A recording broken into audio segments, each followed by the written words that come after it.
بسم اللہ الرحمن الرحیم اعوذ باللہ من الشیطان اللعین الرجیم بسم اللہ الرحمن الرحیم وبہ نستعین وہو خیر ناصر ومعین الحمدللہ رب العالمین وصلی اللہ علی محمد وآلہ الطیبین الطاہرین المعصومین۔ ہماری گفتگو کتاب المقاصد کے سلسلے میں اس کے دوسرے حصے یعنی بیع کے حوالے سے تھی اور کتاب بیع کے مباحث میں جاری تھی، اور آج کے درس کا عنوان حقوق کے عوض قرار پانے کے متعلق کچھ توضیح ہے کہ آیا عوض جو ہے وہ حقوق کو شامل ہیں کہ نہیں ہے۔ بیع کے اندر ہم جب کہتے ہیں کہ معوض اور عوض جو ہے وہ آیان میں سے ہونے چاہیے اور عوض منافع کو بھی شامل ہے، تو وہاں پر ایک بحث یہ آتی ہے کہ آیا عوض جو ہے وہ حقوق کو شامل ہے کہ نہیں، آیا حقوق میں سے کچھ ایسے حقوق ہیں کہ جو عوض قرار پائیں بیع کے اندر یا نہیں۔ اور اس درس کے اہم مطالب کچھ اس طرح سے ہیں کہ سب سے پہلا مطلب حق کا معنی اور مفہوم اور حقوق کے اقسام کے ان حقوق کے اقسام کو بیان کر کے ان میں سے ہر ایک کا حکم بیان کرنا ہے کہ آیا وہ حقوق عوض قرار پا سکتے ہیں یا نہیں قرار پا سکتے، کہ غیر قابل معاوضہ حقوق کا بیان جو ان حقوق کے اقسام میں سے پہلا قسم ہے، اسی طرح غیر قابل نقل حقوق کا بیان کہ جو دوسرا قسم ہے، اور قابل نقل حقوق کا بیان کہ جو انہی حقوق میں سے تیسرا ایک قسم ہے۔ اور آج کے درس سے مربوط عبارت اس طرح سے ہے کہ شیخ انصاری رحمۃ اللہ علیہ فرماتے ہیں کہ وَأَمَّا الْحُقُوقُ فَإِن لَمْ تَقْبَلِ الْمُعَاوَضَةُ بِالْمَالِ كَحَقِّ الْحِضَانَةِ وَالْوِلَايَةِ فَلَا إِشْكَالَ وَكَذَا لَوْ لَمْ تَقْبَلِ النَّقْلَ كَحَقِّ الشُّفْعَةِ وَحَقِّ الْخِيَارِ لِأَنَّ الْبَيْعَ تَمْلِيكُ الْغَيْرِ۔ اس سلسلے میں سب سے اہم جو مطلب ہے یہاں پر وہ یہ کہ جب ہم کہتے ہیں کہ آیا حقوق عوض قرار پا سکتے ہیں یا نہیں پا سکتے، تو اس سلسلے میں تین صورتیں ہیں ہمارے پاس، اور شیخ انصاری ان حقوق کو تقسیم کرتے ہیں تین صورتوں میں۔ عبارت سے پہلے ہم ان تین صورتوں کو فہرست وار اور مثالوں کے ذریعے اجمالی طور پر دیکھتے ہیں کہ وہ تین صورتیں کون سی ہیں، اور پھر تفصیل کے حوالے سے اور کچھ توضیحی نکات کے ساتھ ہم عبارت کے اندر چلتے ہیں۔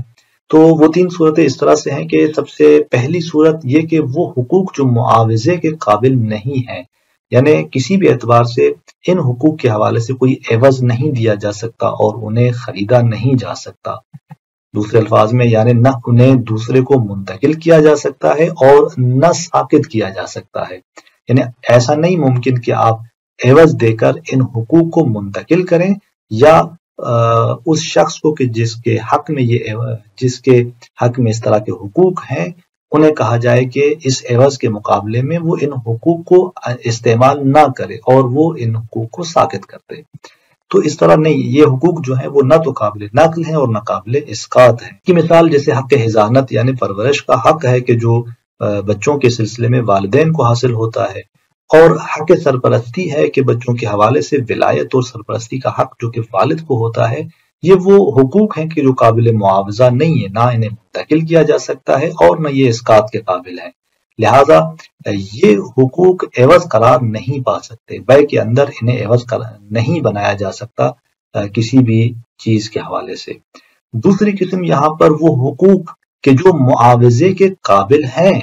لیکن انہیں منتقل نہیں کیا جا سکتا، یعنی ایسا نہیں کہ جب ان حقوق کے مقابلے میں کوئی مال دیا جائے مد مقابل شخص کو کہ جس کے پاس یہ حق ہے، تو اسے یہ چاہا جائے کہ یہ حقوق جو ہیں وہ منتقل کرے، اس حق کو منتقل کرے، نہیں، یہ حق قابل انتقال نہیں ہے۔ اس کی مثال جیسے حق شفعہ ہے مثلا، کہ جہاں دو شخص شریک ہوتے ہیں کسی چیز کے اندر اور ایک شخص اپنا حصہ بیچنا چاہتا ہے، تو یہاں پر جو مد مقابل اس کا شریک ہے اس کو حق شفعہ حاصل ہوتا ہے، یعنی وہ یہ حق رکھتا ہے، یہ اولویت رکھتا ہے کہ وہ اس شریک کے حصے کو تیسرے شخص کے حوالے نہ کرے، بلکہ وہ وہاں سے اس حصے کو اپنی ملکیت میں منتقل کرے اس کے عوض کے ذریعے۔ یہ اس کو حق حاصل ہے کہ تیسرا شخص جو ہے جب اس سے خرید رہا ہو اس کے شریک سے اس حصے کو، تو یہ وہاں پر اپنا حق شفعہ استعمال کرے اور وہ حصہ اپنی ملکیت میں لائے۔ اسی طرح حق خیار ہے مثلا، کہ جہاں بائع کو مشتری پہ حق خیار حاصل ہوتا ہے معاملے کے سلسلے میں، معاملے کو یا مثلا بائع پر مشتری کو خیار حاصل ہوتا ہے معاملے کو فسخ کرنے کے حوالے سے وغیرہ۔ تو یہ جو حقوق ہیں یہ قابل معاوضہ ضرور ہیں کہ مثلا ان حقوق کے حوالے سے مال دیا جا سکتا ہے، عوض دیا جا سکتا ہے، لیکن اس لیے کہ طرف جو ہے وہ ان حقوق کو استعمال نہ کرے، مثلا اس کو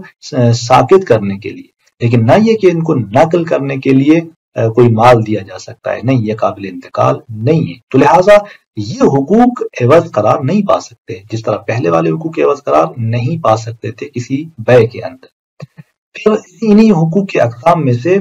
تیسری جو قسم ہے وہ حقوق جو نقل و انتقال کے قابل ہیں، یعنی قابل معاوضہ ہیں اور قابل نقل و انتقال ہیں۔ اس کی مثال جیسے حق تحجیر وغیرہ ہے۔ حق تحجیر یعنی کوئی شخص جو ہے وہ ایک ایسی زمین جو کسی کی ملکیت میں نہیں ہے اور اس کو احیا کر کے، آباد کر کے ملکیت میں لایا جاتا ہے، اس طرح کی زمین پر جو ہے وہ پتھر کے ذریعے نشان کر دے اور اس کو اپنے لیے مخصوص کر دے، یعنی اس پتھر کے نشان کے بعد یہ حق حاصل ہوتا ہے اسے کہ وہ اس زمین کو آباد کرنے کی نسبت اولویت رکھتا ہے وغیرہ۔ اس کے علاوہ مثلا حق سبق وغیرہ ہے کہ جہاں مثلا انسان جو ہے وہ اگر مسجد میں جاتا ہے تو وہاں اگر کسی صف میں کسی جگہ پر بیٹھتا ہے تو اب اس جگہ کی نسبت اس کو حق اولویت حاصل ہوتا ہے۔ تو یہ وہ حقوق ہیں جو قابل نقل اور انتقال ہیں، قابل معاوضہ ہیں اور قابل نقل اور انتقال ہیں۔ لیکن ان حقوق کا بیع کے لیے عوض قرار پانا مورد اشکال ہے، کیونکہ عوض اور معوض کا مال ہونا اور مالیت رکھنا شرط ہے، جیسے ہم پیچھے پڑھ چکے ہیں اور بار بار اس کی طرف اشارہ بھی کر رہے ہیں، جبکہ ان حقوق پر مال کا اطلاق نہیں ہوتا، یعنی یہ جو تیسری نوعیت کے حقوق ہیں ہم انہیں مال نہیں کہہ سکتے۔ جب مال کا اطلاق ان پر نہیں ہوتا تو لہٰذا ان کا بیع کے اندر عوض قرار پانا بھی مورد اشکال بن جاتا ہے۔ اب حقوق کے ان اقسام کو بیان کرنے کے بعد ہم چلتے ہیں عبارت کی طرف کہ شیخ انصاری رحمۃ اللہ علیہ کس طرح عبارت کے اندر ان اقسام کو بیان کرتے ہیں اور ان کے احکامات کو بیان کرتے ہیں۔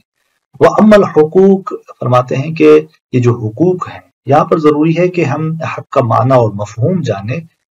اور پھر ہم ان کی اقسام کی طرف بڑھتے ہیں۔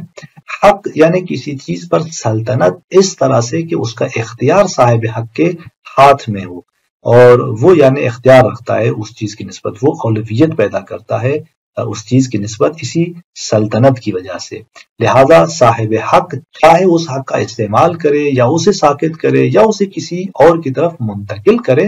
کاملاً وہ یہ حق رکھتا ہے اور اس طرح کی اولویت رکھتا ہے، یعنی یا تو وہ اپنے حق کو استعمال کرے گا یا اپنے حق کو ساکت کر دے گا یا کسی اور کی طرف منتقل کر دے گا۔ اب یہ حق کی معنی اور مفہوم ہے، چلتے ہیں اس کے اقسام کی طرف۔ آغا فرماتے ہیں کہ فَإِن لم تقبل المعاوضۃ بالمال كحق الحضانۃ والولایہ فلا اشکال۔ اگر حقوق اس طرح سے ہوں کہ یہ معاوضے اور معاملے کو مال کی نسبت قبول نہ کرتے ہوں، یعنی کوئی مال ان کی نسبت نہ دیا جا سکے، جیسے حق حضانت اور حق ولایت ہے۔ حق حضانت یعنی وہی پرورش اور نشو و نما کا جو حق والدین کو حاصل ہے، یا بچے پر ولایت کا جو سرپرستی کا والد کو حق حاصل ہے۔ آغا فرماتے ہیں کہ فلا اشکال، یعنی اس طرح کے حقوق کا بیع کے اندر عوض قرار نہ پانا، اس کے اندر کوئی شک اور تردید نہیں ہے۔ تو لہذا یہ جو کہا فَإِن لَمْ تقبل المعاوضہ، یہ وہ حقوق کے جو معاوضے کے قابل نہ ہو، تو یہ یعنی نہ تو نقل میں قابل معاوضہ ہیں اور نہ اسقاط میں قابل معاوضہ ہیں، لہذا نہ انہیں منتقل کیا جا سکتا ہے اور نہ اس طرح ان کو ساکت کیا جا سکتا ہے کسی عوض کے ذریعے۔ تو بس اس طرح کے حقوق کے بارے میں آپ فرماتے ہیں کہ ان کو عوض قرار نہیں دیا جا سکتا، اور پھر دوسری قسم کی طرف اشارہ کرتے ہیں اور فرماتے ہیں کہ وَقَضَى لَوْ لَمْ تَقْبَلِ النَّقْلَ، وہ حقوق کے جو نقل کو قبول نہیں کرتے، قضا یعنی وہ بھی اسی طرح سے ہے، یعنی کوئی اشکال نہیں ہے کہ اس طرح کے حقوق کو بھی بیع کے اندر عوض قرار نہیں دیا جا سکتا، جیسے کہ حق شفعہ و حق الخیار کے، جس کی توضیح ہم نے بیان کر دی کہ یہ وہ حقوق ہیں کہ جن کو عوض کے ذریعے خریدا نہیں جا سکتا اس طرح سے کہ ان کو منتقل کیا جائے۔ اب جب اس طرح ہے تو حکم یہاں بھی یہی ہے کہ اس کو عوض قرار نہیں دیا جا سکتا بیع کے اندر۔ دلیل کیا ہے؟ فرماتے ہیں کہ لأن البیع تملیک الغیر، چونکہ بیع یعنی غیر کو ملکیت میں دینا، یعنی ایک چیز کو دوسرے کی ملکیت میں قرار دینا، یہ بیع ہے۔ جب اس طرح ہے تو تملیک تب معنی رکھتی ہے، تب ممکن ہے کہ جب وہ چیز قابل نقل ہو، اور ہم دیکھ رہے ہیں کہ یہ حقوق قابل نقل اور انتقال نہیں ہے۔ جب قابل نقل اور انتقال نہیں ہے تو یہاں پر یہ کسی بیع کے اندر عوض قرار نہیں پا سکتے۔ اس کے بعد پھر آگا یہاں پر ایک اشکال کی طرف اشارہ کرتے ہیں کہ فرماتے ہیں کہ ولا ينتقض ببيع الدين على من هو عليه، یعنی یہ جو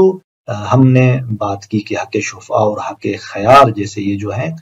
حقوق قابل نقل نہیں ہے، تو آقا فرماتے ہیں کہ یہ مطلب جو ہے وہ نہیں ٹوٹتا اس بات سے کہ دین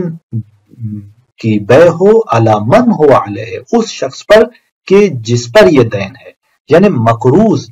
پر جو یہ دین اور قرض ہے اسی ہی مقروض کو، اسی ہی شخص کو یہ دین بیچا جائے، اور یہ بیچنا اور اس دین کو کی فروخت کرنا یعنی اس کی جو بے ہے اسی شخص کو جس پر یہ دین ہے، یہ فقہا کہتے ہیں کہ جائز ہے، صحیح ہے۔ آپ فرماتے ہیں کہ اسی مطلب سے ہمارے اس گزشتہ مطلب کو نقض نہیں کیا جا سکتا، توڑا نہیں جا سکتا۔ اب دیکھیں کہ یہ جو مطلب ہے یہ درواقع ایک مطلب کا جواب ہے، اور وہ یہ کہ صاحب جواہر درواقع یہاں پر اشکال کرتے ہیں اور فرماتے ہیں کہ حق شفعہ اور خیار بے میں عوض اگر نہ بن سکے تو مقروض کو قرض بیچنا بھی جائز نہ ہوگا، یعنی وہ مقایسہ کرتے ہیں حق شفعہ اور خیار کو اس دوسرے مسئلے سے کہ جہاں پر ایک مقروض کو وہی دین اور وہی قرض بیچا جاتا ہے، اور فقہا اسے جائز قرار دیتے ہیں۔ لہذا فرماتے ہیں کہ اگر آپ کہتے ہیں کہ حق شفعہ اور خیار بے میں عوض نہیں قرار پاتے تو پھر وہاں مقروض کو اس کا دین اور اس کا قرض بیچنا بھی جائز نہ ہونا چاہیے، کیونکہ وہاں پر بھی وہ قابل نقل نہیں ہے۔ آپ فرماتے ہیں جبکہ مقروض کو دین یعنی وہی قرض بیچنا فقہا کے ہاں تو جائز ہے، تو بس ان دونوں کا یعنی حق شفعہ اور خیار کا عوض بننا بھی جائز ہونا چاہیے۔ لیکن یہاں پر شیخ انصاری فرماتے ہیں کہ نہیں، آپ یہاں ان دونوں کو مقایسہ نہیں کر سکتے، حق شفعہ اور خیار کو یہاں دین کے اس مسئلے سے مقایسہ نہیں کر سکتے اور یہ اشکال نہیں کر سکتے۔ یعنی شیخ انصاری فرماتے ہیں کہ ہماری یہ بات جو ہم نے کہا کہ حق شفعہ اور خیار یہ جو ہے قابل معاوضہ اور قابل نقل اور انتقال نہیں ہے، لہٰذا یہ معاملے کے اندر عوض قرار نہیں پا سکتے بے کے اندر، تو یہ ہماری بات جو ہے وہ اس بات سے نہیں ٹوٹتی کہ جہاں پر ہم کہتے ہیں کہ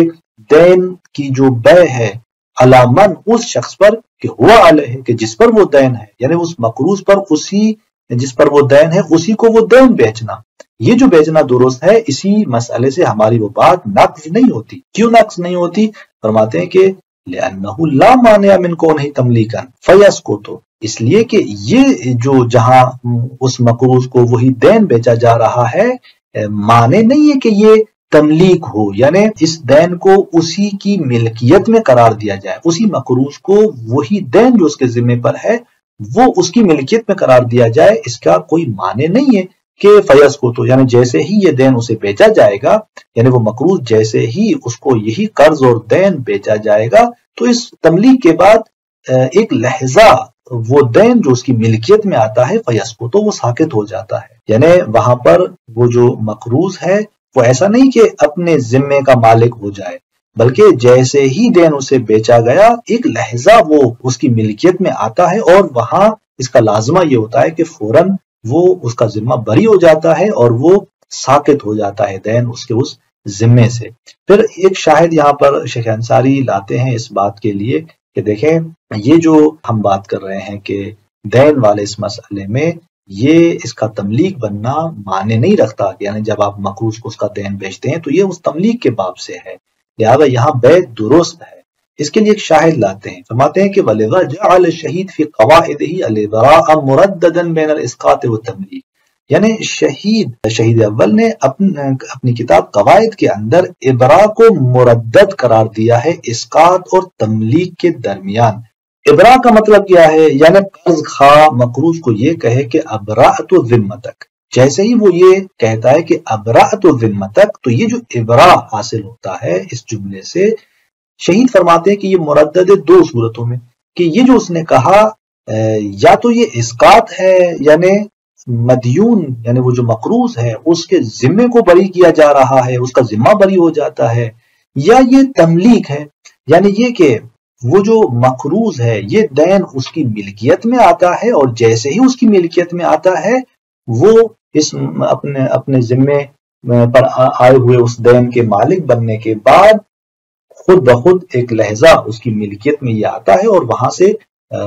وہ جو ہے دین اس کے ذمے سے ختم ہو جاتا ہے، زائل ہو جاتا ہے، یعنی وہ شخص جو ہے بری ذمہ ہو جاتا ہے۔ تو بس آپ فرماتے ہیں کہ دو صورتیں ہیں، اسقاط اور تملیک۔ جب اس نے کہا ابرأت ذمتک یعنی یا تو اسقاط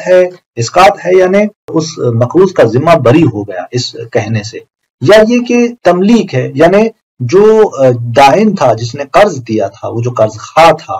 اس کی ملکیت اس مقروض کے معافی ذمہ اس دین سے ختم ہو جاتی ہے، اور یہ کب ہوتی ہے؟ جب یہ دین جو ہے وہ اس مقروض کی ملکیت میں قرار پاتا ہے۔ تو لہٰذا اب یہاں پر جب وہ مردد جانتے ہیں اسقاط اور تملیک میں، تو یہ خود شاہد ہے اس بات پر کہ یعنی جب مقروض کو یعنی یہ مطلب خود شاہد ہے اس بات پر کہ یعنی مقروض اس دین کا مالک بن سکتا ہے۔ جب مالک بن سکتا ہے تو لہٰذا یہ دین اسے بیچنا درست ہے، کیونکہ اس کی ملکیت میں اس کا آنا کوئی مانع اور ممانعت نہیں رکھتا، اس میں کوئی رکاوٹ نہیں ہے۔ اس کے بعد شیخ انصاری رحمۃ اللہ علیہ فرماتے ہیں کہ والحاصل، اور اس عبارت سے دروا کے ایک اور بیان لاتے ہیں کہ حق شفاء اور خیار کو بیع الدین علی من ہوا علیہ اس مسئلے سے قیاس نہیں کیا جا سکتا، اور یہ قیاس مال فارق ہے۔ یعنی اگر آپ حق شفاء اور خیار کو اس بیع الدین علی من ہوا علیہ سے قیاس کرتے ہیں تو دروا کے آپ ایک قیاس مال فارق کر رہے ہیں کہ یعنی ان دونوں کے درمیان فرق ہے۔ ایسا نہیں کہ حق شفاء اور حق خیار جو ہے وہ بیع الدین علی من ہوا علیہ جیسے مسئلے جیسا ہو، یعنی جہاں پر مقروض کو اسی کا قرض اور دین بیچا جا رہا ہے، حق شفاء اور خیار اس سے فرق کرتے ہیں، اور یہ قیاس نہیں کیا جا سکتا اس لیے کہ یہ قیاس مع الفارق ہے، یہاں پر فرق موجود ہے ان دونوں کے درمیان۔ اور اس عبارت کے اندر شیخ اس فرق کو واضح کرنا چاہتے ہیں، فرماتے ہیں کہ انہ یعقل ان یکون مالکا لما فی ذمتہ فیؤثر تملیکہ السقوط، یعنی معقول ہے کہ وہ جو مقروض ہے وہ مالک بنے اس چیز کا جو اس کے ذمے پر ہے، فیؤثر تملیکہ السقوط، اور وہ جیسے ہی مالک بنتا ہے اپنے اس دین کا جو اس کے ذمے پر ہے، فیؤثر تملیکہ، اس کا یہ جو تملیک ہے اس کی یعنی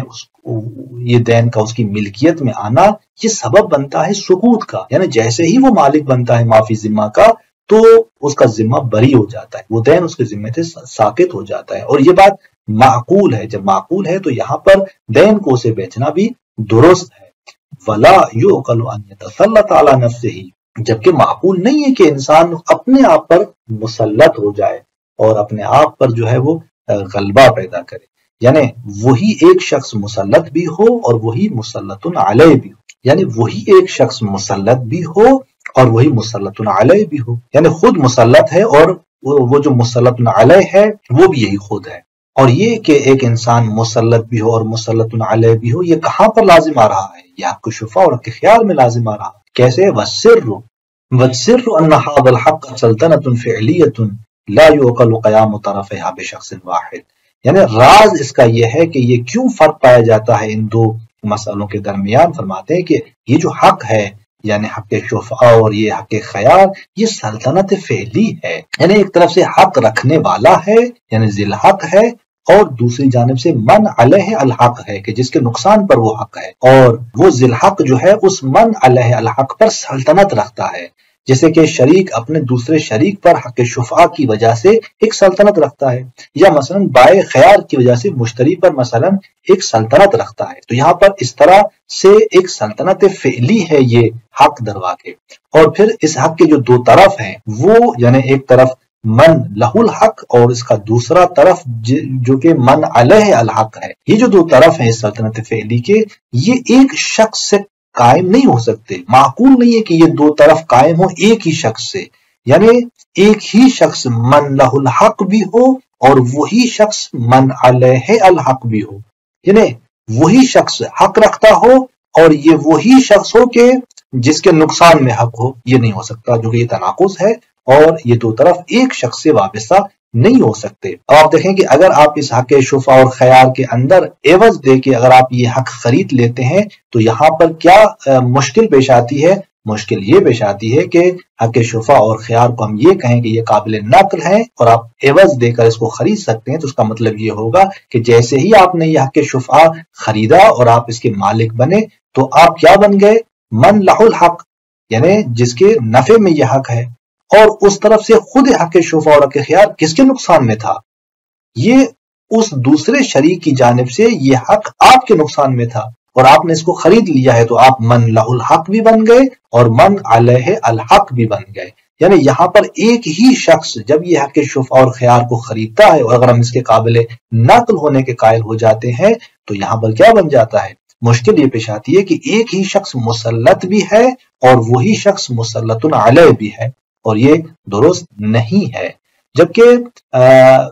ملک کے اندر ایسا نہیں ہے، بخلاف الملک فإنها نسبة بین المالک والمملوک، یعنی ملکیت کے اندر ایک نسبت ہے مالک اور مملوک کے درمیان۔ جس طرح ہم نے کہا کہ حق شفعہ میں تین چیزیں ہیں، ایک طرف سے حق ہے اور پھر اس کے دو طرف ہیں، من لہ الحق اور من علیہ الحق، لیکن ملکیت کے اندر فقط دو چیزیں ہیں، مالک ہے اور مملوک ہے، ان کے درمیان کوئی مملوک علیہ نامی تیسری چیز نہیں ہے۔ لہذا آگا فرماتے ہیں کہ وَلَا يَحْتَاجُ إِلَىٰ مَن يَمْلِكُ عَلَيْهِ، یہاں پر احتیاج اور ضرورت نہیں ہے تیسری چیز کی طرف، یعنی اس شخص کی طرف کہ یملک علیہ، کہ جس کے نقصان میں اس مالک کی وہ ملکیت ہو، یعنی ایک طرف سے مالک ہو پھر مملوک ہو اور پھر مملوک علیہ ہو، نہیں، مملوک علیہ کی طرف یہ ملکیت جو ہے وہ محتاج نہیں ہے، حتی یستحیل اتحاد المالک والمملوک علیہ، تاکہ وہ مشکل جو کہ شفع اور خیار میں آ رہی تھی وہ یہاں آ جائے، یعنی حتی یہاں تک کہ محال ہو جائے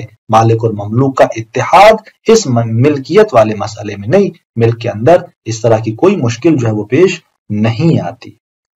پھر فرماتے ہیں کہ ففہم، یعنی آپ خود جو ہے یہاں پہ غور کریں، فکر کریں کہ مقاصد کے اندر جہاں بھی یہ ففہم کا کلمہ استعمال ہوتا ہے تو وہاں پر ایک اس سے مراد یہ ہوتی ہے کہ مزید اس کے اندر غور کیا جائے، دقت کی جائے، مطلب عمیق ہے، اور وہاں پر یہ بھی مد نظر ہوتا ہے کہ جو بات بیان کی گئی ممکن ہے کہ وہ قابل مناقشہ ہو۔ السلام علیکم ورحمۃ اللہ وبرکاتہ۔